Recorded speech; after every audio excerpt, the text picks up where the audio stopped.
ಹುಬ್ಬಳ್ಳಿಯಲ್ಲಿ ಕಳೆದ ಒಂದು ವಾರದ ಹಿಂದೆಯಷ್ಟೇ ಸಹಕಾರಿ ಸಕ್ಕರೆ ಕಾರ್ಖಾನೆಯ ಒಂದು ಚುನಾವಣೆ ನಡೆಯಿತು. ಆ ಚುನಾವಣೆಯಲ್ಲಿ ನಾಸಿರ್ ಭಾಗವಾನ್ ಸರ್ ಅವರು ಚುನಾವಣೆಯಲ್ಲಿ ಬಹುಮತಗಳಿಂದ ಆರಿಸಿ ಬಂದ್ರು. ಹಾಗಿದ್ರೆ ನಾಸಿರ್ ಭಾಗವಾನ್ ಸರ್ ಆರಿಸಿ ಬರ್ಲಿಕ್ಕೆ ಹತ್ತಾರು ಕೈಗಳು ಒಂದು ತಂತ್ರಗಳು ಮತ್ತು ಕೈಗಳ ಪರಿಶ್ರಮ ಇದೆ ಅಂತಾನೆ ಹೇಳ್ಬೋದು. ಆ ಹತ್ತಾರು ಕೈಗಳಲ್ಲಿ ಪ್ರಮುಖವಾಗಿರ್ತಕ್ಕಂತ ಹಬೀಬ್ ಶಿಲೇದಾರ್ ಸರ್ ಇಂದು ನಮ್ ಜೊತೆಗಿದ್ದಾರೆ. ಅವರು ಯಾವೆಲ್ಲ ತಂತ್ರಗಳನ್ನ ಉಪಯೋಗಿಸಿದ್ರು ಮತ್ತು ಜಯಶಾಲಿಯಾಗಿ ಏನೆಲ್ಲ ಮಾಡಿದ್ರು ಎಂದು ತಿಳಿದುಕೊಂಡು ಬರೋಣ ಖುದ್ದಾಗಿ ಅವರಿಂದಾನೆ. ಬನ್ನಿ ವೀಕ್ಷಕರೇ, ಹಾಗಾದ್ರೆ ಕೇಳ್ಕೊಂಡ್ ಬರೋಣ. ನಮಸ್ಕಾರ ಸರ್. ಸರ್, ಕಳೆದ ಒಂದು ವಾರ ಹಿಂದೆ ಏನಿದು ಪ್ರತಿಷ್ಠಿತ ಒಂದು ಸಹಕಾರಿ ಸಕ್ಕರೆ ಕಾರ್ಖಾನೆ ಒಂದು ಚುನಾವಣೆ ರಂಗೇರಿತು. ಆ ರಂಗೇರಿದ ಚುನಾವಣೆಯಲ್ಲಿ ಈ ನಾಸಿರ್ ಭಾಗವಾನ್ ಸರ್ ಆರಿಸಿ ಬಂದಿರೋ ವಿಚಾರ ನಮಗೆ ನಿಮ್ಗೆ ತಿಳಿದಿರುವಂತದ್ದು. ಹಾಗಿದ್ರೆ ಅವರು ಆರಿಸಿ ಬರ್ಲಿಕ್ಕೆ ಯಾವೆಲ್ಲ ತಂತ್ರಗಳನ್ನ ಉಪಯೋಗಿಸಿದ್ರು, ಅದರಲ್ಲಿ ನಿಮ್ಮ ಪಾತ್ರವೇನು ಅಂತ? ಮೇಡಮ್, ತಂತ್ರ ಏನಿಲ್ಲ. ನಾನು ಕಳೆದ 10 ವರ್ಷಗಳ ಹಿಂದೆ ಸತೀಶನ ಜಾರಕಿಹೊಳಿ ಅವರ ಒಂದು ಅಖಾಡದಲ್ಲಿ ಬೆಳೆದಂಥವನು. ಅವ್ರದೇ ಆದಂಥ ಒಂದು ರಾಜಕೀಯ ತಂತ್ರಗಳನ್ನ ನಾನು ಕೂಡ ನೋಡ್ಕೊಂಡು ಬಂದೆ. ಅವ್ರ ನೇತೃತ್ವದ ಅನೇಕ ಚುನಾವಣೆಗಳು ಕೂಡ ನಾನು ಭಾಗವಹಿಸಿ ಅನೇಕ ಚುನಾವಣೆ ಗೆಲ್ಲಲಿಕ್ಕೆ ನಾನು ಕೂಡ ಒಂದು ಶ್ರಮವನ್ನು ವಹಿಸಿದ್ದೆ. ಇಲ್ಲಿ ರಾಜಕೀಯ ಒಂದು ತಂತ್ರವನ್ನು ನಾವೇನು ರೂಪಿಸಲಿಲ್ಲ. ಮಲಪ್ರಭಾ ಸಹಕಾರಿ ಸಕ್ಕರೆ ಕಾರ್ಖಾನೆ ಒಂದು ಕಾಲದಲ್ಲಿ ದಕ್ಷಿಣ ಭಾರತದಲ್ಲಿ ಉತ್ತಮವಾದಂಥ ಹೆಸರು ಮಾಡ್ಕೊಂಡಿತ್ತು. 3 ಬಾರಿ ಇದಕ್ಕೆ ಪಾರ್ಥ ಸಾರಥಿ ಅನ್ನುವಂಥ ಪ್ರಶಸ್ತಿಗಳನ್ನು ಕೂಡಿ ಗೌರವಿಸಿದ್ರು. ಅಂತ ಸಹಕಾರಿ ಸಕ್ಕರೆ ಕಾರ್ಖಾನೆ ಇತ್ತೀಚಿನ ದಿನಗಳು ನೋಡಿದಾಗ ಒಂದು ದಿವಾಳಿಗೆ ಎದ್ದು ಮುಚ್ಚುವಂಥ ಸ್ಥಿತಿಯಲ್ಲಿ ಬಂದಾಗ ಅಲ್ಲಿರುವಂಥ ಕಾರ್ಮಿಕರು, ರೈತರು ಇವತ್ತು ಬೀದಿಗೆ ಬಂದ ಸುಮಾರು ಒಂದು 32 ಕೋಟಿ ರೂಪಾಯಿ ಬಾಕಿ ಬಿಲ್ಲನ್ನು ಉಳಿಸಿಕೊಂಡು ಅದನ್ನು ಮುಚ್ಚುವಂಥ ಸ್ಥಿತಿಯೊಳಗೆ ತಾನು ಮುಟ್ಟಿಸಿದರು. ಆದಮೇಲೆ ಆ ಬಾಕಿ ಬಿಲ್ಲಿಗಾಗಿ ರೈತರು ಒಂದು ಹೋರಾಟವನ್ನು ಪ್ರಾರಂಭ ಮಾಡಿದ್ರು. ಕಾರ್ಮಿಕರು ಕೂಡ ಹೋರಾಟವನ್ನು ಪ್ರಾರಂಭ ಮಾಡಿದ್ರು. ಆ ಹೋರಾಟ ಹೆಂಗಿತ್ತಂತಂದ್ರೆ, ನಮ್ಮ ಕಿತ್ತೂರು ಭಾಗದೊಳಗೆ ಮಠಾಧೀಶರನ್ನು ಕರ್ಕೊಂಡು ಹೋಗಿ ಬಾಯ್ಲರ್ ಪೂಜಾ, ಆ ಫ್ಯಾಕ್ಟ್ರಿ ಬಾಯ್ಲರ್ ಪೂಜಾ ಮಾಡಿ ಅವ್ರ ಕಡೆಯಿಂದ ಶುಭ ಆಶೀರ್ವಾದ ಪಡ್ಕೊಂಡು ಅವ್ರು ಒಳ್ಳೆ ಕೆಲಸಕ್ಕೆ ಅವ್ರು ಉಪಯೋಗ ಮಾಡ್ಕೊತಿದ್ರು. ಆದ್ರೆ ಅದ ಮಠಾಧೀಶರು ಈ ರೈತರಿಗೆ ಬೇಗ ಬರ್ಬೇಕಂದ್ರೆ ಬಾಕಿ ಬಿಲ್ಲಿಗಾಗಿ ಆ ಫ್ಯಾಕ್ಟ್ರಿ ಮುಂದೆ ಧರಣಿ ಮಾಡುವಂಥ ಪರಿಸ್ಥಿತಿ ಬಂತು. ನಾವಲ್ಲೆಲ್ಲ ಹೋಗಿ ಕುಲಂಕುಷವಾಗಿ ಆ ಫ್ಯಾಕ್ಟ್ರಿ ಬಗ್ಗೆ ತಿಳ್ಕೊಂಡಾಗ ಅಲ್ಲಿ ಏನು ಇಟ್ಟಿಲ್ಲ ಮೇಡಮ್. ಅವರು 121 ಕೋಟಿ ರೂಪಾಯಿ ಸಾಲ ಹೇರೆ ಅದನ್ನು ದಿವಾಳಿಗೆ ಹೋಗ್ಬಿಟ್ರು. ಅದಕ್ಕೆ ಅಂತ ಒಂದು ಮುಳುಗುವಂಥ ಆ ಫ್ಯಾಕ್ಟ್ರಿಗೆ ಬೆನ್ನೆಲುಬಾಗಿ ನಿಂತ್ಕೊಂಡ ಅದು ಆಶ್ರಯದಾತನಾಗಿ ಬಂದಂಥವ್ರು ಉದ್ಯಮಿಗಳಾದಂಥ ನಾಸಿರ್ ಭಾಗವಾನ್ ಅವರು ಬಂದರು. ಅವ್ರದ್ದು ರಾಜಕೀಯ ಕ್ಷೇತ್ರ ಖಾನಾಪುರ ಕ್ಷೇತ್ರ 3 ಬಾರಿಯಲ್ಲಿ ಚುನಾವಣೆ ಮಾಡಿ 3 ಬಾರಿಯ ಚುನಾವಣೆಯೊಳಗೆ ಕಡಿಮೆ ಅಂತರದೊಳಗೆ ಅವ್ರು ಸೋತಂಥವ್ರು. ಆಮೇಲೆ ಇಲ್ಲಿ ಶಾರ್ಟ್ ಪಿಟ್ನಾಗ ಇಲ್ಲಿ ಬಂದರು. ನಮ್ಗೆ ಅವಧಿನೂ ಭಾಳ ಕಡಿಮೆ ಇತ್ತು ಮೇಡಮ್, ಒಂದು 4-5 ದಿವಸ ಅವಧಿ ಅಷ್ಟೇ ಇತ್ತು. ಅದ್ರೊಳಗೆ ಅವ್ರ ಮಗಳ ಲಗ್ನ ಕೂಡ ಇತ್ತು. ಹೀಗಾಗಿ ಇದು ಸಂಪೂರ್ಣವಾದಂಥ ಜವಾಬ್ದಾರಿಯನ್ನು ನಾನು ತಗೊಂಡು ನನ್ನ ಕಿತ್ತೂರು ಕ್ಷೇತ್ರದ 9 ಜನ ನಿರ್ದೇಶಕರನ್ನ ಆ ಗುಂಪಿನಲ್ಲಿ ನಾವು ಸೇರಿಸ್ತೀವಿ.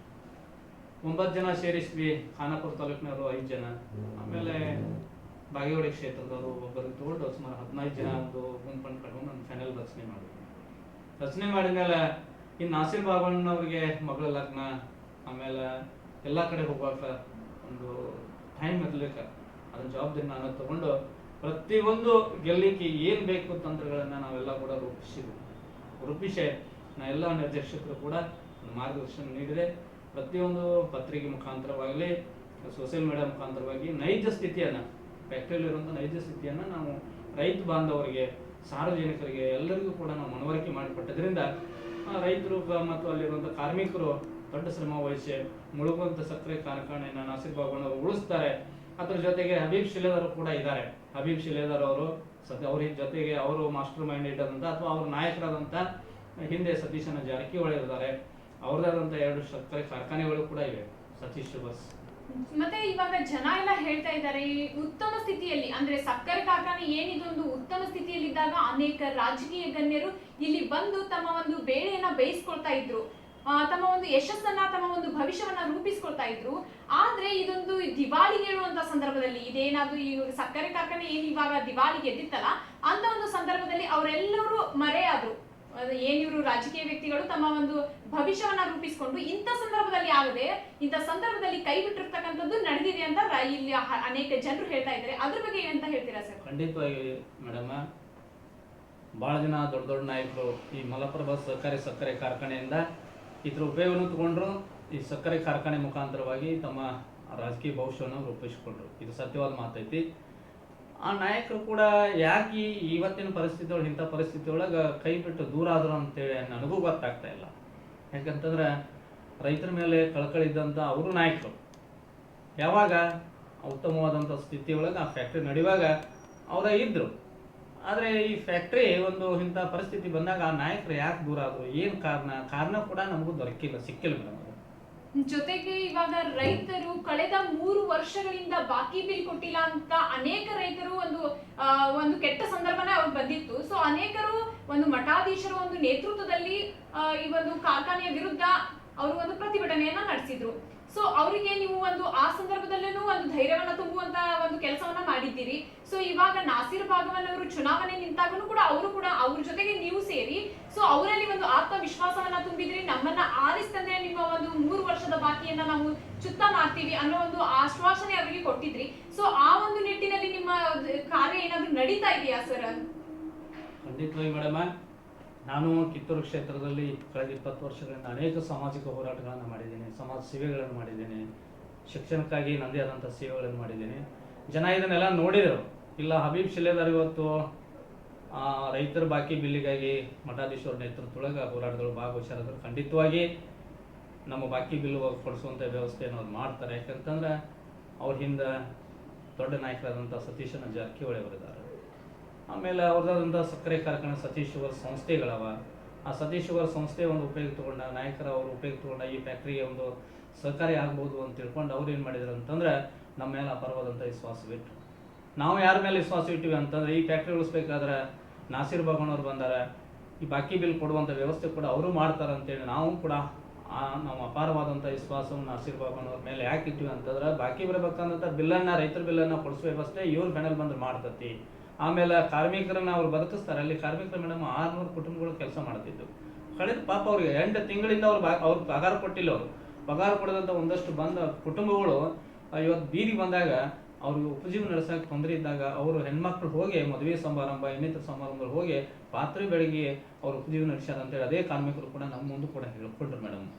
ಈಗ ದೊಡ್ಡ ಸವಾಲು ಮೇಡಮ್, ಈಗ ಗೆಲ್ಲಿಸ್ಕೊಟ್ರು, ಭರವಸೆ ಮೇರೆಗೆ ಒಂದು ಗೆಲ್ಲಿಸ್ಕೊಟ್ರು.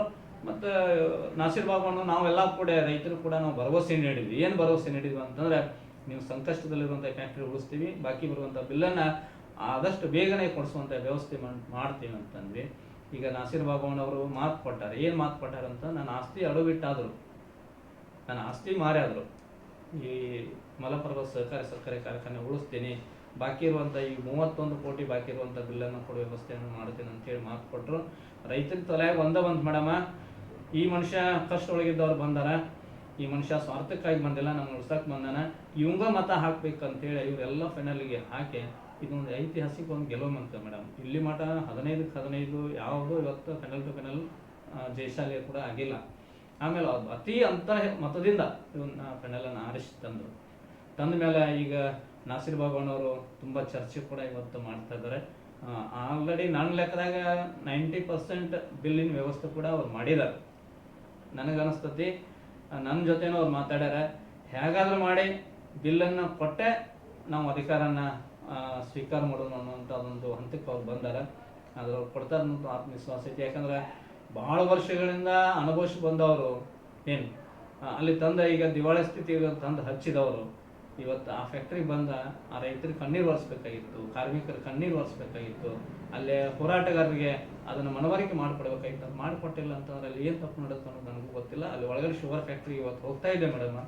ಒಳಗಿನಿರುವಂಥ ಸ್ಥಿತಿಗಳನ್ನು ನಾನು ನೋಡ್ತೀವಿ, ಅಂಕಿಅಂಶಗಳನ್ನು ನೋಡ್ತೀವಿ. ಎಲ್ಲಿ ತಪ್ಪು ನಡೆಯುತ್ತೋ ಅಥವಾ ಕಾರ್ಮಿಕರನ್ನ ತಪ್ಪು ಅಥವಾ ಡೈರೆಕ್ಟರ್ಗಳಿಗೆ ತಪ್ಪು ನಡೆಯುತ್ತೋ ಅಥವಾ ಇನ್ಯಾತ್ರ ಅಲ್ಲಿ ನಡೆಸುವಂಥ ಅಧಿಕಾರಿಗಳನ್ನು ತಪ್ಪು ನಡೆಯುತ್ತೆ ಅನ್ನೋದು ನಾನು ಇವತ್ತು ಕಣ್ಣಾರೆ ಅದನ್ನು ನೋಡೇ ಬರುವಂಥ ದಿನದೊಳಗೆ ಅದನ್ನು ಜನರಿಗೆ ಮುಟ್ಟಿಸುವಂಥ ವ್ಯವಸ್ಥೆ ಮಾಡ್ತೀನಿ. ಒಂದು ಸಕ್ಕರೆ ಕಾರ್ಖಾನೆ, ಇದೇನು ಸಕ್ಕರೆ ಕಾರ್ಖಾನೆ ಈಗ ಸದ್ಯಕ್ಕೆ ಇವಾಗ ಇದ್ರ ಹಿಂದೆ ಮುಚ್ಚುವಂತ ಸಂದರ್ಭದಲ್ಲಿ ಒಂದು ಪೆನಾಲ್ನ ಕಟ್ಟಿಕೊಂಡು ಈ ನಾಸೀರ್ ಭಾಗವನ್ ಸರ್ ಜಯಶಾಲಿಯಾಗಿದ್ದಾರೆ. ನಾಸೀರ್ ಭಾಗವನ್ ಸರ್ ಜಯಶಾಲಿ ಆಗೋದಕ್ಕೆ ಪ್ರಮುಖವಾದ ಸ್ಥಾನವನ್ನ ನೀವು ವಹಿಸಿದ್ರಿ, ಮಾಸ್ಟರ್ ಮೈಂಡ್ ಪ್ಲಾನ್ ಅನ್ನ ಉಪಯೋಗಿಸಿದ್ರಿ ಅಂತ ಎಲ್ಲ ಕಡೆ ಜನ ಮಾತಾಡ್ತಾ ಇದ್ದಾರೆ. ಸತೀಶ್ ಅಣ್ಣ ಏನಿದಾರಲ್ಲ, ಸತೀಶ್ ಅಣ್ಣ ಅವರ ಒಂದು ಅಡ್ಡಾದಲ್ಲಿ ಬೆಳೆದಿರ್ತಕ್ಕಂಥವ್ರು ಹಬೀಬ್ ಶಿಲೇದಾರ್ ಸರ್, ಅವರ ಒಂದು ತಂತ್ರಗಳ ಈ ಒಂದು ಅವ್ರು ಗೆಲ್ಲೋಕೆ ಕಾರಣ, ಮೂಲಭೂತ ಕಾರಣಗಳೇ ಅವ್ರ ತಂತ್ರಗಳು ಅಂತ ಎಲ್ಲ ಜನ ಮಾತಾಡ್ಕೊಳ್ತಾ ಇದ್ದಾರೆ ಹೋದಲ್ಲಿ ಬಂದಲ್ಲಿ. ಸೊ ಇದ್ರ ಬಗ್ಗೆ ಏನ್ ಹೇಳ್ತೀರಾ ಸರ್ ನೀವು? ಮೇಡಮ್, ತಂತ್ರ ಉಪಯೋಗ ಮಾಡೋದು ಅಂತಂದ್ರೆ ಜನರಿಗೆ ಬಣ್ಣದ ಮಾತು ಹೇಳೋದಲ್ಲ, ಜನರಿಗೆ ನಾವು ಸುಳ್ಳು ಹೇಳೋದಲ್ಲ ಮೇಡಮ್. ತಂತ್ರ ಅಂತಂದ್ರೆ ಇರುವಂಥ ನಿಜ ಸ್ಥಿತಿಗಳನ್ನು ಜನರಿಗೆ ಮನವರಿಕೆ ಮಾಡಿಕೊಡೋದೇ ತಂತ್ರ. ಅಲ್ಲಿರುವಂಥ ನೈಜ ಸ್ಥಿತಿಗಳನ್ನು ಜನರಿಗೆ ತಲುಪಿಸೋದೇ ತಂತ್ರ ಮೇಡಮ್. ನಾವು ಏನು ಮಾಡಿದೀವಿ ಅಂತಂದ್ರೆ ಅಲ್ಲಿರುವಂಥ ಎಲ್ಲ ಪರಿಸ್ಥಿತಿಯನ್ನು ಹೋದಲ್ಲೆಲ್ಲ ಜನರಿಗೆಲ್ಲ ತಿಳಿಸಿದ್ವಿ ಮೇಡಮ್. ಈ ರೀತಿ ಇದೆ, ನಾಸೀರ್ ಬಾಗವಾನ್ ಅವರ ಅವಶ್ಯಕತೆ ನಿಮಗಿದ್ರೆ, ನಾಸೀರ್ ಬಾಗವಾನ್ ಅವರಿಂದ ಫ್ಯಾಕ್ಟ್ರಿ ಉಳಿದತ್ತೆ ಅನ್ನುವಂಥ ಆತ್ಮವಿಶ್ವಾಸ ನಿಮಗಿದ್ರೆ ಅವ್ರ ಕಣ್ಣಲ್ಲಿ ಆರಿಸ್ಕೊಂಬರಿ ಅಂತ ನಾವು ಹೇಳಿದ್ವಿ.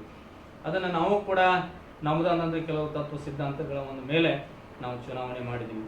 ಇಲ್ಲೇ ಭಾಳ ಜನ ಒಂದು ಜಾತಿ ಮುಂದಿಟ್ಟುಕೊಂಡು ಜಾತಿ ರಾಜಕಾರಣ ಮಾಡಲಿಕ್ಕೆ ಕೂಡ ಪ್ರಯತ್ನ ಮಾಡಿದರು. ಆದರೆ ಇದು ಜಗಜ್ಯೋತಿ ಬಸವಣ್ಣವರ ಇರುವಂಥ ಒಂದು ನಾಡು, ಅವರ ತತ್ವ ಸಿದ್ಧಾಂತಕ್ಕೆ ರೈತ ಬಾಂಧವರು ಮನೆ ಹಾಕಿದ್ರು ಹೊರತಾಗಿ ಯಾವುದೇ ಜಾತಿ ರಾಜಕಾರಣಕ್ಕೆ ಮನೆ ಹಾಕಲಿಲ್ಲ. ಶಿವಶರಣರು ಆಳಿದಂಥ ಈ ನಾಡು, ಕಿತ್ತೂರಾಣಿ ಚೆನ್ನಮ್ಮ ಆಳಿದಂಥ ನಾಡು, ಜಗಜ್ಯೋತಿ ಬಸವಣ್ಣವರು ಮಾನವ ಕುಲ ಒಂದೇ ಅಂತೇಳಿ ಸಾರಿತ್ತು. ಆದರೆ ರೈತ ಜಾತಿ ಒಂದ ಅಂತೇಳಿ ಇವತ್ತು ರೈತ ಬಾಂಧವರು ತೋರಿಸ್ಕೊಟ್ರು. ಅವರಿಗೆ ನಾನು ತಮ್ಮ ಮಾಧ್ಯಮದ ಮುಖಾಂತರ ಅಭಿನಂದನೆ ಸಲ್ಲಿಸ್ತೀನಿ. ಯಾಕಂತಂದ್ರೆ ನಾಸೀರ್ ಬಾಗವಾನ್ ಮೇಲೆ ಅಪಾರವಾದಂಥ ತಾವು ವಿಶ್ವಾಸ ಇಟ್ಟಿರುವಂಥ ತಾವು ಆಯ್ಕೆ ಮಾಡಿ ಕಳಿಸಿದಿರಲ್ಲ, ನಾಸೀರ್ ಬಾಗವಾನ್ ಅವರು ಖಂಡಿತವಾಗಿಯೂ ತಮ್ಮ ಭರವಸೆ ಉಳಿಸ್ತಾರಂತೆ ನನಗೂ ಆತ್ಮವಿಶ್ವಾಸ ಇದೆ. ಇದರಲ್ಲಿ ಇವಾಗ ಸಕ್ಕರೆ ಕಾರ್ಖಾನೆ ಚುನಾವಣೆಯ ಒಂದು ಸಂದರ್ಭದಲ್ಲಿ ಅನೇಕ ವಿರೋಧ ಪಕ್ಷದವರು ಈ ಜಾತ್ಯತೀತೆಯ ಒಂದು ಶಾಸ್ತ್ರ, ಒಂದು ಅಂಗಶಸ್ತ್ರವನ್ನ ಇಟ್ಕೊಂಡು ಬಂದು ಇದು ಏನೇನೋ ತಮ್ಮ ಹೋರಾಟವನ್ನ ಮುಂದುವರಿಸಿದ್ರು. ಅದ್ರ ಬಗ್ಗೆ ಏನ್ ಹೇಳ್ತೀರಾ ಸರ್? ಇದು ಜಾತ್ಯತೀತೆಯನ್ನ ನಡೆಸಿದಾರಲ್ಲ, ಅದ್ರ ಬಗ್ಗೆ ಏನ್ ಹೇಳ್ತೀರಾ ಸರ್? ಏನಿಲ್ಲ ಮೇಡಮ್, ಇವತ್ತು ಬಾಬಾಗೌಡರ ಮಾಜಿ ಕೇಂದ್ರ ಸಚಿವರಾದಂಥ ಬಾಬಾಗೌಡರ ಸನ್ಮಾನ್ಯ ಬಾಬಾಗೌಡರವರ ಸುಪುತ್ರರಾದಂಥ ಪ್ರಕಾಶ್ ಗೌಡ ಪಾಟೀಲ್ ಅವರ ನೇತೃತ್ವದೊಳಗೆ ಅವರು ಕೂಡ ಕಣಲ್ ಕಟ್ಟಿದ್ರು. ಪ್ರಕಾಶ್ ಗೌಡ ಪಾಟೀಲ್ರು ಏನು ಹೇಳ್ಬೇಕಾಗಿತ್ತಂತ ಜನರಿಗೆ, ಇಲ್ಲ ನಮ್ಮ ತಂದೆಯವರು ಮೊದಲಿಂದ ಈ ಸಕ್ಕರೆ ಕಾರ್ಖಾನೆಗೆ ಶ್ರಮ ವಹಿಸಿದ್ದಾರೆ, ಏನೇನು ಶ್ರಮ ವಹಿಸಿದ್ದಾರೆ ಏನಿಲ್ಲ ಅನ್ನೋದನ್ನ ಅವ್ರ ತಂದೆಯವರು ಮಾಡಿದಂಥ ಒಳ್ಳೆಯ ಕೆಲಸವನ್ನು, ತಂದೆಯವರು ಮಾಡಿದಂಥ ಒಂದು ಸಾಧನೆಯನ್ನು ಜನರಿಗೆ ತಿಳಿಸಿ ಜನರ ಹತ್ರ ಮತ ಕೇಳಬೇಕಾಗಿತ್ತು. ಅದನ್ನು ಬಿಟ್ಟು ಅವರು ಏನು ಮಾಡಿದ್ರು ಅಂತಂದ್ರೆ ಈ ಜಾತಿಯನ್ನು ಮುಂದಿಟ್ಟುಕೊಂಡ್ರು. ಇಲ್ಲ, ಇದು ಹಿಂದೂ ರಾಷ್ಟ್ರ ಇದೆ ಮತ್ತು ಇಲ್ಲಿರುವಂಥ ಮುಸಲ್ಮಾನರಿಗೆ ಯಾವುದೇ ಆದಂಥ ಮತ ಹಾಕಬೇಡ್ರಿ, ಅವ್ರನ್ನ ಕುರ್ಚಿ ಮೇಲೆ ಕೂಡಿಸ್ಬೇಡ್ರಿ ಅಂತ. ನಿಜವಾಗಿ ಹೇಳ್ತೀನಿ, ಕಿತ್ತೂರು ಭಾಗದಲ್ಲಿರುವಂಥ ನಮ್ಮೆಲ್ಲ ಲಿಂಗಾಯತ್ ಬಾಂಧವರು ಇಷ್ಟು ಬಸವಣ್ಣವರ ತತ್ವಕ್ಕೆ ಭಾಳ ಬೆಲೆ ಕೊಟ್ಟರು, ತತ್ವ ಸಿದ್ಧಾಂತಕ್ಕೆ ಬೆಲೆ ಕೊಟ್ಟರು. ಆದರೆ ಯಾವುದೇ ಇದು ಮಾಡಲಿಲ್ಲ. ನನಗಷ್ಟೇ ಮನಸ್ಸು ಏನಂತ ಮೇಡಮ್, ಬಾಬಾಗೌಡರ ಪಾಟೀಲ್ ಅವರು ಕೇಂದ್ರ ಸಚಿವರಾಗಿ ಉತ್ತಮವಾದಂಥ ಕೆಲಸ ಮಾಡಿದವರು, ರೈತ ಹೋರಾಟದಿಂದ ಮೇಲೆ ಬಂದಂಥವ್ರು. ಅಂಥವ್ರ ಒಂದು ಮನೆತನದ ಒಬ್ಬ ಪ್ರಕಾಶ್ ಗೌಡರ ಮಗ ಆದಂಥ ಪ್ರಕಾಶ್ ಗೌಡರು ತಂದೆಯ ಒಂದು ಸಾಧನೆ ಹಿಡ್ಕೊಂಡು ಅವ್ರು ಹೋಗಬೇಕಾಗಿತ್ತು. ಇದು ಯಾವ ರೀತಿ ಯಾಕೆ ಮಾಡಿದ್ರು ಅನ್ನೋದು ನನಗೂ ಕೂಡ ಅರ್ಥ ಆಗಲಿಲ್ಲ. ಅದಕ್ಕೆ ದಯವಿಟ್ಟು ಈ ರೈತ ಸರ್ಕಾರಿ ಒಂದು ಚುನಾವಣೆ ಒಳಗೆ ರಾಜಕೀಯ ಮಾಡಿದ ಸಾಧನೆ ಮುಖಾಂತರ ಮತ ಕೇಳಿದ್ರೆ ನೆಕ್ಕಿ ಅವರು ಕೂಡ ಜೈಬೇರಿ ಬಾರಿಸ್ತಿರು ಅಂತೇಳಿ ನನ್ನೊಂದು ಅಭಿಪ್ರಾಯ. ಎಸ್ ಸರ್, ನೀವು ಅನ್ಕೊಂಡಿರೋ ಹಾಗೆ ನೀವು ಏನೊಂದು ಊಹೆಯನ್ನ ಮಾಡ್ಕೊಂಡಿದ್ರಲ್ಲ ಅದೇ ರೀತಿಯಾಗಿ ಜನರ ಮೇಲೆ ನೀವು ಯಾವ ರೀತಿ ಒಂದು ನಂಬಿಕೆಯನ್ನ ಇಟ್ಟಿದ್ರಲ್ಲ, ಜನರು ಆ ನಂಬಿಕೆಯನ್ನ ಉಳಿಸ್ಕೊಂಡಿದ್ದಾರೆ. ಅವರು ಒಂದು ನಿಮ್ಮ ಮೇಲೆ ಆತ್ಮವಿಶ್ವಾಸದ ಜೊತೆಗೆ ನಿಮ್ಮ ಮೇಲೆ ವಿಶ್ವಾಸವನ್ನ ಇಟ್ಟು ತಮ್ಮ ಎಲ್ಲ ಮತಗಳನ್ನ ನೀವು ಅನ್ಕೊಂಡಿರೋ ಹಾಗೆ ನಾಸೀರ್ ಬಾಗವಾನ್ ಸರ್ ಅವ್ರಿಗೆ ಹಾಕಿ ಈಗ ಅವ್ರನ್ನ ಜಯಶಾಲಿ ಮಾಡಿದ್ದಾರೆ. ಈಗ ಮುಂಬರುವ ದಿನಗಳಲ್ಲಿ ಈಗೇನ್ ನಾಸೀರ್ ಬಾಗವಾನ್ ಸರ್ ಅವರು ಒಂದು ಆತ್ಮವಿಶ್ವಾಸವನ್ನ ಒಂದು ಅವರಿಗೆ ಭರವಸೆಯನ್ನ ಕೊಟ್ಟಿದಾರಲ್ಲ, ಅದನ್ನ ನಡೆಸ್ಕೊಂಡು ಹೋಗ್ತಾರಾ ಅಂತ ಜನರ ಒಂದು ಕುತೂಹಲ ಆಗಿದೆ. ಸೊ ನೀವು ಕೊನೆಯದಾಗಿ ಜನರಿಗೆ ನಿಮ್ ಅನ್ಕೊಂಡಿರೋ ಹಾಗೆ ನಿಮ್ಮನ್ನ ಜಯಶಾಲಿ ಮಾಡಿದಕ್ಕೋಸ್ಕರ ಜನರಿಗೆ ಕೊನೆಯದಾಗಿ ಏನ್ ಹೇಳೋಕೆ ಇಷ್ಟಪಡ್ತೀರಾ ಸರ್? ಏನಿಲ್ಲ ಮೇಡಮ್, ನಾಸೀರ್ ಬಾಗವಾನ್ ಅವ್ರ ಮೇಲೆ ನೀವೇನು ವಿಶ್ವಾಸ ಇಟ್ಟಿದ್ರೆ ಆ ವಿಶ್ವಾಸನ ಖಂಡಿತವಾಗಿ ಬಾಗವಾನ್ ಅವರು ಉಳಿಸ್ತಾರೆ. ಯಾಕೆ ಉಳಿಸ್ತಾರೆ ಅಂತಂದ್ರೆ ನಾನು ಈಗ 2 ದಿವಸದಿಂದ ಅವ್ರ ಜೊತೆ ಇದ್ದುಕೊಂಡು ನಾನು ನೋಡ್ತಾ ಇದ್ದೀನಿ. ಮೊದಲು ರೈತರ ಬಿಲ್ಲನ್ನು ಕೊಡುವಂಥ ವ್ಯವಸ್ಥೆ ಕೂಡ ಅವ್ರು ಮಾಡ್ತಾ ಇದ್ದಾರೆ. ಅವ್ರ ಆಸ್ತಿಯನ್ನು ಕೂಡ ಈಗ ಅಡವಿಟ್ಟು ತರಲಿಕ್ಕೂ ಕೂಡ ಅದನ್ನು ಕೂಡ ವ್ಯವಸ್ಥೆ ಮಾಡ್ತಾ ಇದ್ದಾರೆ. ಸರ್ಕಾರದಿಂದ ಏನು ಇವತ್ತು ಉಪಯೋಗ ತಗೋಬೇಕು, ಬ್ಯಾಂಕ್ನಲ್ಲಿ ಸಾಲ ತರಬೇಕು, ಆ ವ್ಯವಸ್ಥೆ ಕೂಡ ಮಾಡ್ತಾ ಇದ್ದಾರೆ ಮೇಡಮ್. ಖಂಡಿತವಾಗಿಯೂ ಶೀಘ್ರದಲ್ಲಿ ರೈತರಿಗೆ ಸಿಹಿ ಸುದ್ದಿ ಬರುತ್ತೆ. ರೈತರ ಬಾಕಿ ಬಿಲ್ಲು, ಕಾರ್ಮಿಕರ ಬಿಲ್ಲು ಬೇಗ ಸಂದಾಯ ಆಗುತ್ತೆ ಅನ್ನೋಂಥ ಆತ್ಮವಿಶ್ವಾಸ ಕೂಡ ನನಗೂ ಇದೆ. ನಾನು ಕೂಡ ನಮ್ಮ ನಾಯಕರಾದಂಥ ಸತೀಶ್ ಜಾರಕಿಹೊಳಿ ಅವ್ರ ಕಡೆಯಿಂದ ಅವರು ಸಹಾಯ ಸಹಕಾರವನ್ನು ಈ ಏನಾದ ನಿರ್ದೇಶನ ಮಂಡಳಿ ಏನಾರ ಕೋರಿದರೆ ಖಂಡಿತವಾಗಿಯೂ ಸಾಹುಕಾರ ಸತೀಶನ್ ಅವರ ಅವಶ್ಯಕತೆ ನಮ್ಮ ಸಕ್ಕರೆ ಕಾರ್ಖಾನೆಗೆ ಬೇಕಾಗಿದೆ, ಸತೀಶ್ ವರ್ಷದ ಒಂದು ಮಾರ್ಗದರ್ಶನ ಬೇಕಾಗಿದೆ ಅಂತೇಳಿ ಇವರೇನಾರ ಖಂಡಿತವಾಗಿಯೂ ನಮ್ಮ ಸತೀಶನ್ ಅವ್ರ ಹತ್ರ ಬಂದು ಮನವಿ ಮಾಡಿಕೊಂಡ್ರೆ ನಾವು ಕೂಡ ನಮಗೆ ಎಷ್ಟು ಕೈಲಾದಷ್ಟು ಒಂದು ನೆರವನ್ನು ಸತೀಶನ ಮುಖಾಂತರ ನಾವು ಕೊಡ್ತೀವಿ. ಒಂದೇ ಒಂದು ಪಣಿ ಮಾತು ಹೇಳ್ತೀನಿ, ಈ ಮಲಪ್ರಭ ಸಹಕಾರಿ ಸಕ್ಕರೆ ಕಾರ್ಖಾನೆ ಮೊದಲು ಯಾವ ರೀತಿ ದಕ್ಷಿಣ ಭಾರತದೊಳಗೆ ಹೆಸರಾಗಿತ್ತು ಅದೇ ರೀತಿ ಹೆಸರಾಗ್ತೈತಿ ಖಂಡಿತವಾಗಿಯೂ. ಮತ್ತು ರೈತರು ಕೂಡ ಭಾಳ ವಿಶ್ವಾಸ ಇಟ್ಟಾರೆ. ಅವ್ರ ವಿಶ್ವಾಸ ಯಾಕೆಂದರೆ ಈಗ ಮಾಡಿದ್ದು ನೋಡ್ರಿ, ಈಗ ಭಾಳ ಒಂದು 20 ವರ್ಷದಿಂದ ಈ ಸ್ಥಿತಿಗೆ ತಂದು ಹಚ್ಚಿದ್ದಾರೆ ಇವರು. ಈಗ ಒಂದು ಹೋಗಿ ಬರೀ 4 ತಿಂಗಳದಾಗ 1 ತಿಂಗಳದೊಳಗೆ ಇದನ್ನು ಸುಧಾರಣೆ ಮಾಡೋಕ್ಕೆ ಆಗೋದಿಲ್ಲ. ರೈತರು ಈ ಬಾಕಿ ಬಿಲ್ ತೊಗೊಂಡು ಅತಿ ಹೆಚ್ಚು ಈ ವರ್ಷ 4 ರಿಂದ 5 ಲಕ್ಷ ಟನ್ ಕಬ್ಬನ್ನು ಕಾರ್ಖಾನೆಗೆ ಕಳಿಸಿದ್ರೆ ಅಲ್ಲೇನಕ್ಕಂತಂದ್ರೆ ಫ್ಯಾಕ್ಟ್ರಿ ಲಾಭದಾಗ ಬರ್ತೈತಿ. ಲಾಭದಾಗ ಬಂತಂದ್ರೆ ಸಾಲ ಹರಿತೈತಿ. ಸಾಲ ರೈತರಿಗೆ ಉತ್ತಮವಾದಂಥ ಬೆಲೆ ಕೊಡ್ಬೋದು. ಅಲ್ಲಿರುವಂಥ ಕಾರ್ಮಿಕರಿಗೆ ಮೊದಲು ಯಾವ ರೀತಿ ಬೋನಸ್ ಕೊಡ್ತಿರಲ್ಲ ಆ ರೀತಿ ಬೋನಸ್ ಕೊಡ್ಬೋದು ಮೇಡಮ್. ಅದಕ್ಕೆ ನಾನು ರೈತ ಬಾಂಧವರ ಹತ್ರ ಅತ್ಯಂತ ಕಳಕಳಿಯಿಂದ ಬೀಳ್ಕೊತೀನಿ. ಇದು ಮಲಪ್ರಭಾ ಸಹಕಾರಿ ಸಕ್ಕರೆ ಕಾರ್ಖಾನೆ ನೀವು 16,000 ಒಂದು 16,000 ಸೇರ್ಗಾರ ಕೂಡ ಕಟ್ಟಿದಂಥ ಈ ಒಂದು ಕಾರ್ಖಾನೆ. ಈ ಕಾರ್ಖಾನೆಯನ್ನು ನೀವು ಉಳಿಸ್ರಿ, ಇದನ್ನು ಬೆಳೆಸ್ರಿ. ಇದು ನಿಮ್ಮ ಕಾರ್ಖಾನೆ ಐತಿ. ಈ ಚುನಾವಣೆ ಬರೋದು ಹೋಗೋದು ಸ್ವಾಭಾವಿಕ ಐತಿ. ನಾಸಿರ್ ಬಾಗವಾನ್ ಅವರ ತಂಡನ ನಾಸಿರ್ ಬಾಗವಾನರ ಎಲ್ಲ ಉಪಯೋಗವನ್ನು ರೈತ ಬಾಂಧವರು ಪಡ್ಕೋಬೇಕು. ಮತ್ತು ಇಲ್ಲಿರುವಂಥ ಸ್ಥಳೀಯ ಶಾಸಕರಿಗೂ ಕೂಡ ನಾನು ವಿನಂತಿ ಮಾಡ್ಕೋತೇನೆ. ಹೆಂಗೆ ವಿನಂತಿ ಮಾಡ್ಕೋತೇನೆ ಅಂತಂದ್ರೆ, ಕಳೆದ ಚುನಾವಣೆ ಒಳಗೆ ರೈತರ ಜೀವನ ನಡೆಯೋದಂಥ ಈ ಮಲಪ್ರಭಾ ಸಕ್ಕರೆ ಕಾರ್ಖಾನೆಯನ್ನು ನಾನು ಅದನ್ನು ಉಳಿಸ್ತೀನಿ, ಅದಕ್ಕೆ ಶ್ರೇಯಾಭಿವೃದ್ಧಿಗಾಗಿ ನಾನು ಶ್ರಮಿಸ್ತೇನೆ ಅಂತ ಅವರು ಕೂಡ ಮಾತು ಕೊಟ್ಟಿದ್ರು. ಆದರೆ ಈ ಚುನಾವಣೆ ಇಂಥ ಸಂದರ್ಭದೊಳಗೆ ಅವರು ಬರಬೇಕಾಗಿತ್ತು, ಅವ್ರು ಬಂದು ಇದನ್ನು ಕೈ ಹಿಡಿಬೇಕಾಗಿತ್ತು. ಯಾಕಂದರೆ ರಾಜ್ಯ ಸರ್ಕಾರ ಕೂಡ ಅವ್ರದ್ದೇ ಇದೆ, ಕೇಂದ್ರ ಸರ್ಕಾರ ಕೂಡ ಅವ್ರದ್ದೇ ಇದೆ. ಅವರು ಕೂಡ ಯಾಕೆ ಸಕ್ಕರೆ ಕಾರ್ಖಾನೆ ಕಡೆ ಸುಳಿಲಿಲ್ಲ ಅನ್ನೋದು ನನಗೂ ಅರ್ಥ ಆಗಲಿಲ್ಲ ಮೇಡಮ್. ಬರಬೇಕಾಗಿತ್ತು, ಯಾಕಂದರೆ ಶಾಸಕರಾದಂಥ ಅವ್ರ ಕರ್ತವ್ಯ ಅದು, ಬರಬೇಕಾಗಿತ್ತು. ಅವ್ರು ಯಾಕೆ ಬಂದಿಲ್ಲ ನನಗೂ ಗೊತ್ತಿಲ್ಲ. ಆದರೂ ಕೂಡ ಅವರಲ್ಲಿ ಕೂಡ ವಿನಂತಿ ಮಾಡ್ಕೋತೀನಿ, ನಾಸಿರ್ ಬಾಗವಾನ್ ಅವರ ಈ ಒಂದು ಪ್ಯಾನೆಲ್ಗೆ ತಾವು ಈ ಮಲಪ್ರಭಾ ಸಕ್ಕರೆ ಕಾರ್ಖಾನೆಗೆ ತಮ್ಮ ಸರ್ಕಾರದಿಂದ ಎಲ್ಲ ಸಹಾಯ ಸೌಲಭ್ಯಗಳನ್ನು ಕೊಟ್ಟು ಈ ರೈತ ಬಾಂಧವರನ್ನು ಕೂಡ ತಾವು ಉಳಿಸ್ಬೇಕು. ಯಾಕಂದರೆ ನಮ್ಮ ಜಿಲ್ಲೆಯದವರಾದಂಥ ಜಿಲ್ಲಾ ಉಸ್ತುವಾರಿ ಮಂತ್ರಿ ರಮೇಶ್ ಜಾರಕಿಹೊಳಿ ಕೂಡ ಇದ್ದಾರೆ. ಅವ್ರ ಹತ್ರ ಕೂಡ ನಾವು ಹೋಗ್ತೀವಿ, ಅವ್ರದ್ದು ಸಹಾಯ ಸಹಕಾರವನ್ನು ಕೋರ್ತೀವಿ. ಇಲ್ಲಿರುವಂಥ ಮಾಜಿ ನಮ್ಮ ಸಚಿವರು DB ನಾಮದಾರ್ ಸಾಹೇಬರಿದ್ದಾರೆ. ಅವ್ರು ಯಾವುದೇ ಆದಂಥ ಭ್ರಷ್ಟಾಚಾರದೊಳಗೆ ಭಾಗವಹಿಸಿಲ್ಲ, ಭ್ರಷ್ಟಾಚಾರ ಕೂಡ ಮಾಡಿಲ್ಲ ಅಂತ ಹೇಳೆಲ್ಲ ಜನ ಮಾಡ್ಕೊಳ್ತಾರೆ. ಅವ್ರು ಇಲ್ಲಿವರೆಗೆ ಯಾವುದೇ ಆದಂಥ ಜಾತಿ ರಾಜಕಾರಣ ಕೂಡ ನಾವು ಮಾಡಿಲ್ಲ. ಅವರು ಅಂಥವ್ರು ಕೂಡ ತಾವು ದಯವಿಟ್ಟು ನಾನು ಇನಾಮದಾರ್ ಸಾಹೇಬ್ರ ಹತ್ರ ವಿನಂತಿ ಮಾಡ್ಕೋತೀನಿ, ಈ ಸಕ್ಕರೆ ಕಾರ್ಖಾನೆಯನ್ನು ತಾವು ದೂರ ಉಳಿಬೇಡ್ರಿ. ತಾವು ಏನು ಇವತ್ತು ಸಕ್ಕರೆ ಕಾರ್ಖಾನೆಯನ್ನು ಒಂದು ಕಟ್ಟಲಿಕ್ಕೆ ತಾವು ಕೂಡ ಶ್ರಮ ವಹಿಸಿದ್ದಾರೆ. ತಾವು ಬಂದ ಬಾಗವಾನ್ ಅವರಿಗೆ ಒಂದು ಸಹಾಯ ಸಹಕಾರವನ್ನು ತಾವು ಕೋರಬೇಕು, ಆಮೇಲೆ ಸಲಹೆಗಳನ್ನು ನೀಡಬೇಕು ಮತ್ತು ಸಕ್ಕರೆ ಕಾರ್ಖಾನೆಯನ್ನು ಮತ್ತು ಮೊದಲಿನ ಸ್ಥಿತಿಗೆ ಹೋಗ್ಬೇಕು ಅಂತೇಳಿ ಅವರಲ್ಲಿ ವಿನಂತಿ ಮಾಡ್ಕೋತೀನಿ. ನಮ್ಮ ರೈತ ನಾಯಕರಾದಂಥ ಮಾಜಿ ಕೇಂದ್ರ ಸಚಿವರು ಬಾಬಾಗೌಡ ಪಾಟೀಲ್ರು ಅವ್ರಿಗೂ ಭಾಳ ಒಳ್ಳೆಯ ನಾಯಕರಿದ್ದಾರೆ. ಯಾಕಂತಂದರೆ ಆ ನಾಯಕರು ಬಂದು ಇವ್ರ ಮಾರ್ಗದರ್ಶನ ನೀಡಿ ಎಲ್ಲರೂ ಒಟ್ಟಾಗಿ ಸೇರಿ ಈ ಫ್ಯಾಕ್ಟ್ರಿನ ಉಳಿಸಲಿಕ್ಕೆ ತಾವು ಒಟ್ಟರು ಬರಬೇಕು. ನಾವೆಲ್ಲ ಕೂಡ ಜೊತೆಯಾಗಿ ಸಕ್ಕರೆ ಕಾರ್ಖಾನೆ ಉಳಿಸೋಣ. ಒಂದು ರಾಜಕೀಯ ಒಂದು ಪಕ್ಷದ ರಾಜಕೀಯ ಬಂದಾಗ ಅಥವಾ ಬೇರೆ ಚುನಾವಣೆ ಬಂದಾಗ ಚುನಾವಣೆ ಮಾಡಿರಿ, ರಾಜಕೀಯ ಬಂದಾಗ ರಾಜಕೀಯ ಮಾಡಿರಿ. ದಯಮಾಡಿ ಜಾತಿ ರಾಜಕಾರಣ ಯಾರೂ ಮಾಡೋಕ್ಕೆ ಹೋಗಬೇಡ್ರಿ ಅಂತೇಳಿ ನಾವು ಬೇಡ್ಕೊಂಡೆ. ನಾವು ಜಗಜ್ಯೋತಿ ಅಣ್ಣ ಬಸವಣ್ಣವರ ತತ್ವ ಸಿದ್ಧಾಂತದ ಮೇಲೆ ಕೂಡ ನಾವು ಕೂಡ ಇಲ್ಲಿ ಬದುಕ್ತಾ ಇರ್ತೀವಿ. ನೀವು ಏನರ ಒಂದು ಜಾತಿ ಇಟ್ಕೊಂಡು ನೀವು ಮಾತಾಡಿದ್ರೆ ನಾವು ವಾಸ್ತುಸ್ಥಿತಿಗೆ ನಾವು ಏನು ಮಾಡತ್ತೀವಿ ಅಂತೇಳಿ ಜನಕ್ಕೆ ಗೊತ್ತಿರ್ತೈತಿ. ದಯವಿಟ್ಟು ಒಂದು ಚುನಾವಣೆ ಆಗಿರಲಿ, ಇಲ್ಲಿವರೆಗೆ ಏನು ಚುನಾವಣೆ ಮಾಡಿದಿಲ್ಲ, ಮತ್ತೆ ಇದನ್ನೆಲ್ಲ ಮರ್ತ ನಾವು ಹೆಂಗೆ ಕೂಡ ನಾವು ಸಹೋದರಂಗೆ ಬಾಳೋಣ, ವೈರತ್ವ ಮಾಡೋದು ಯಾರು ಬೇಡ ಅಂತೇಳಿ ಎಲ್ಲರ ಹತ್ರ ವಿನಂತಿ ಮಾಡಿಕೊಂಡು ಈ ಆರಿಸಿ ಬಂದಂಥ ಎಲ್ಲ ನಿರ್ದೇಶಕ ಮಂಡಳಿಗೆ ಶುಭವಾಗಲಿ, ಒಳ್ಳೆಯದಾಗಲಿ. ಆ ಬಂಡೆಯಮ್ಮ ತಾಯಿ ಇವರಿಗೆಲ್ಲ ಒಂದು ದೊಡ್ಡ ಶಕ್ತಿ ಕೊಡಲಿ, ಈ ಫ್ಯಾಕ್ಟ್ರಿ ಉಳಿಸ್ಲಿಕ್ಕೆ ಅವ್ರು ಇದು ಮಾಡಲಿ. ಮತ್ತು ಅವರಿಗೂ ಒಂದು ಕಿವಿಮಾತು ಹೇಳ್ತೀನಿ, ದಯವಿಟ್ಟು ನೀವು ಯಾವುದೇ ಆದಂಥ ಭ್ರಷ್ಟಾಚಾರದಲ್ಲಿ ಭಾಗವಹಿಸದೆ, ತಾವು ಯಾವುದೇ ಆದಂಥ ಸ್ವಾರ್ಥವನ್ನು ಬಯಸದೆ ಮತ್ತು ತಮ್ಮ ಸಂಬಂಧಿಕರ ಕರ್ಕೊಂಡ್ಬಂದು ಅಲ್ಲಿ ಕೆಲಸವನ್ನು ಕಾಂಟ್ರಾಕ್ಟ್ಗಳನ್ನು ಕೊಡಬಾರ್ದು. ಕೊಡದ ಒಂದು ನಿಸ್ವಾರ್ಥ ಸೇವೆಯನ್ನು ತಾವು ಮಾಡಿ ನಾಸಿರ್ ಬಾಗವಾನ್ ಅವ್ರ ಮೇಲೆ ಏನಿರ್ತಂಥ ಒಂದು ವಿಶ್ವಾಸವನ್ನು ನೀವು ಕೂಡ ಅದನ್ನು ಉಳಿಸ್ಬೇಕಂತೇಳಿ ಎಲ್ಲ ನಿರ್ದೇಶಕರು ಕೂಡ ತಮ್ಮ ಮಾಧ್ಯಮದ ಮುಖಾಂತರವಾಗಿ ನಾನು ವಿನಂತಿ ಮಾಡ್ಕೋತೇನೆ. ಅವ್ರಿಗೆ ಒಳ್ಳೆಯದಾಗಲಿ. ಅವ್ರ ಜೊತೆಗೆ ಕಿತ್ತೂರು ಭಾಗದ ಎಲ್ಲ ಮಠಾಧೀಶರಿದ್ದಾರೆ, ರೈತ ಬಾಂಧವರಿದ್ದಾರೆ, ಎಲ್ಲ ರಾಜಕೀಯ ನಾಯಕರು ಕೂಡ ಅವ್ರ ಜೊತೆಗಿದ್ದೀವಿ. ಅದಕ್ಕಾಗಿ ನಾನು ಕೂಡ ಈ ಬಾಕಿ ಬಿಲ್ ಕೊಡುವವರೆಗೆ ಅವ್ರ ಜೊತೆಗಿರ್ತೇನೆ.